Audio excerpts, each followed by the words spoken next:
एक साथ ही कर रहे हैं आप। दोस्तों आप सभी से नमस्कार। आप देख रहे हैं न्यूज। मैं हूं आपके साथ गुंजन नायक। इस समय हम मौजूद हैं नगर निगम मुख्यालय पर और यहां पर तमाम हिंदू परिषद के लोग पहुंचे हैं। जैसा कि आप सभी जानते हैं, बांग्लादेश में जो हिंदुओं के साथ अत्याचार हो रहे हैं उसको लेकर तमाम हिंदू संगठन आवाज उठा रहे हैं जगह जगह। वैसे ही फरीदाबाद में हिंदू संगठन यहाँ आवाज उठाता हुआ नजर आ रहा है।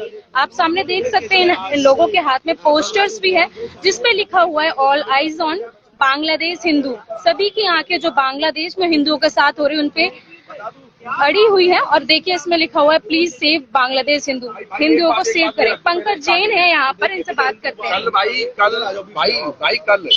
कल सारे भाई जितने भी चौधरी बैठे हैं हुक्के पे, जितने भी अपने घरों में एसीओ में अपनी BMW जेगवार थारों में घूम रहे, जितने ही बड़े बड़े बॉडी बिल्डर जिम्बाड़े, सारे के सारे कल ना भाई, अगर हिंदू हो जाति हो साइड रख दो भाई। अगर हिंदू हो तो कल सेक्टर 12 कोर्ट पहुंचना। आपसे अपील है, हाथ जोड़ करके विनती है, आपको भी अपनी मट्टी का हक अदा करना पड़ेगा। और आज तो हिंदुओं की बात हो रही है, उन हिंदुओं की बात हो रही है जिन हिंदुओं को जो भाईचारे में रखते थे बांग्लादेश के अंदर, आज मारा काटा लूटा पीटा नोचा जा रहा है। 4-4 5-5 6-6 साल 10-10 साल की बच्चियों को आबरू को लूटा जा रहा है। भाई साहब मेरे 14-14 20-20 50-50 एक औरत का तो 140 लोगों ने बलात्कार करा है। अगर आपकी आंखों में अगर थोड़ी बहुत शर्म हो ना भैया, तो कल सेक्टर 12 कोर्ट पहुंच जाना। और हिंदुओं के लिए अगर आज भारत में रहकर के आप नहीं बन पाओगे तो बताओ 57 कंट्री अगल बगल में इस्लामिक बन चुकी है, आप कहां जाओगे? आप डिसाइड करो। आपके 1000 करोड़ के बंगले, आपके हजारों करोड़ रुपए की प्रॉपर्टीज, आपके पैसे, आपके 2 लाख के फोन, 20,000 का जूता, आपकी 50 लाख की गाड़ी, आपके कोई काम नहीं आएगा। ऐसी बंगला, पर्दे, सोफे कोई काम नहीं आएंगे। सब कुछ उनका हो जाएगा 30-40-50 साल बाद। फिर आपके बच्चे आपकी फोटोओं पे चप्पल बजाएंगे दबा करके कि इतने बुज़दिल थे हमारे बाप, हमारे दादा, हमारे परदादा।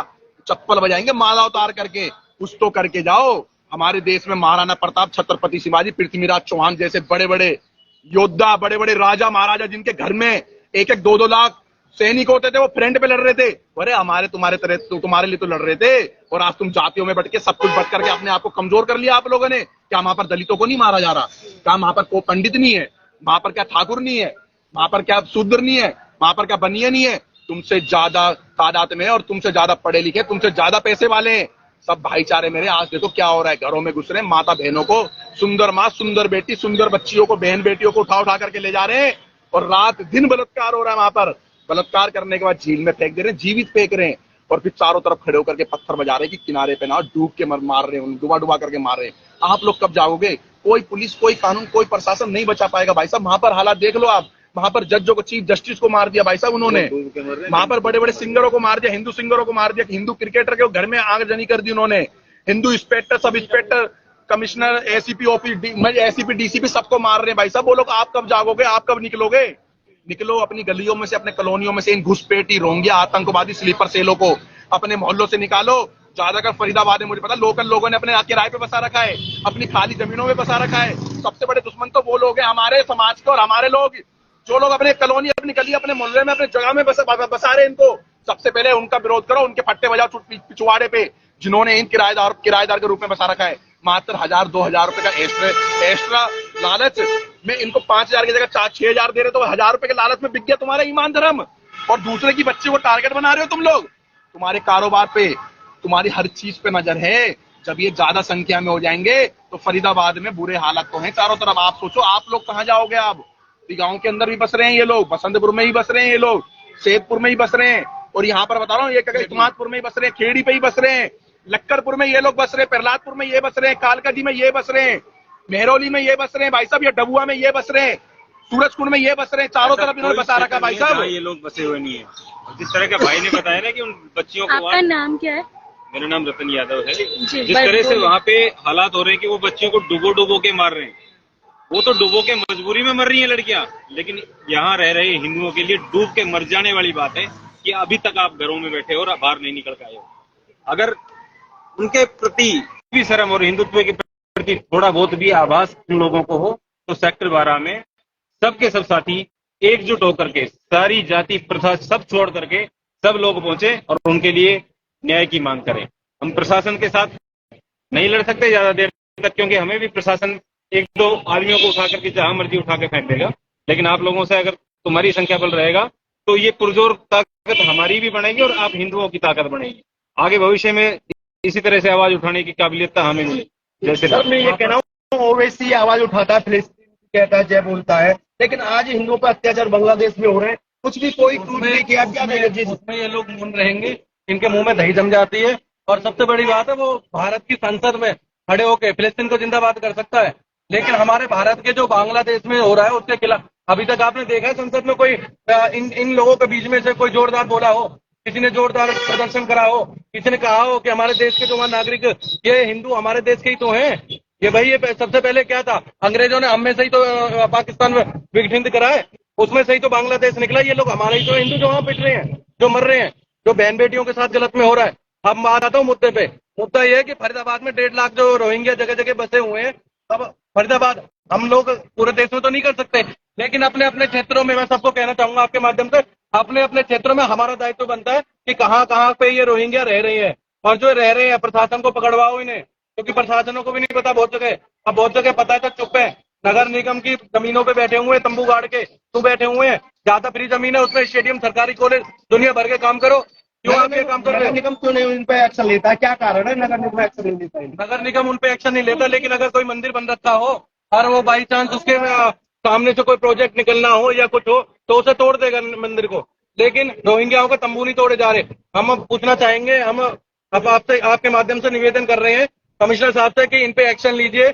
अगर प्रशासन शासन अगर इस पे एक्शन नहीं लेता है तो फरीदाबाद का सनातनी रोडों पे आएगा, फिर खुद इनके तंबू उखाड़ के फेंकेगा और इनको इसी तरीके से भगाया जाएगा जैसे हमारे बच्चों को उठा के ये ले जाते हैं ना, बच्चों का पता नहीं चलता, हमारे बच्चों का जैसे पता नहीं चल रहा, तो इनको जहां से आए वहीं भेज दिया जाएगा इनको। कल आप लोगों का क्या स्टैंड रहने वाला है, कुछ कह रहे थे आप लोग? कल हम 12 सेक्टर में और जितने भी हिंदू संगठन है, विश्व हिंदू परिषद के सानिध्य में वहां पर ज्ञापन देंगे और अपना विरोध प्रदर्शन करेंगे। सरकार को जताएंगे कि हमारे अंदर कितना दुख है, हमारे बच्चे गायब होते हैं तो उसका कारण कौन है, ये है आज तक पता नहीं चलता। खाली गुमशुदगी की एक रिपोर्ट लग जाती है।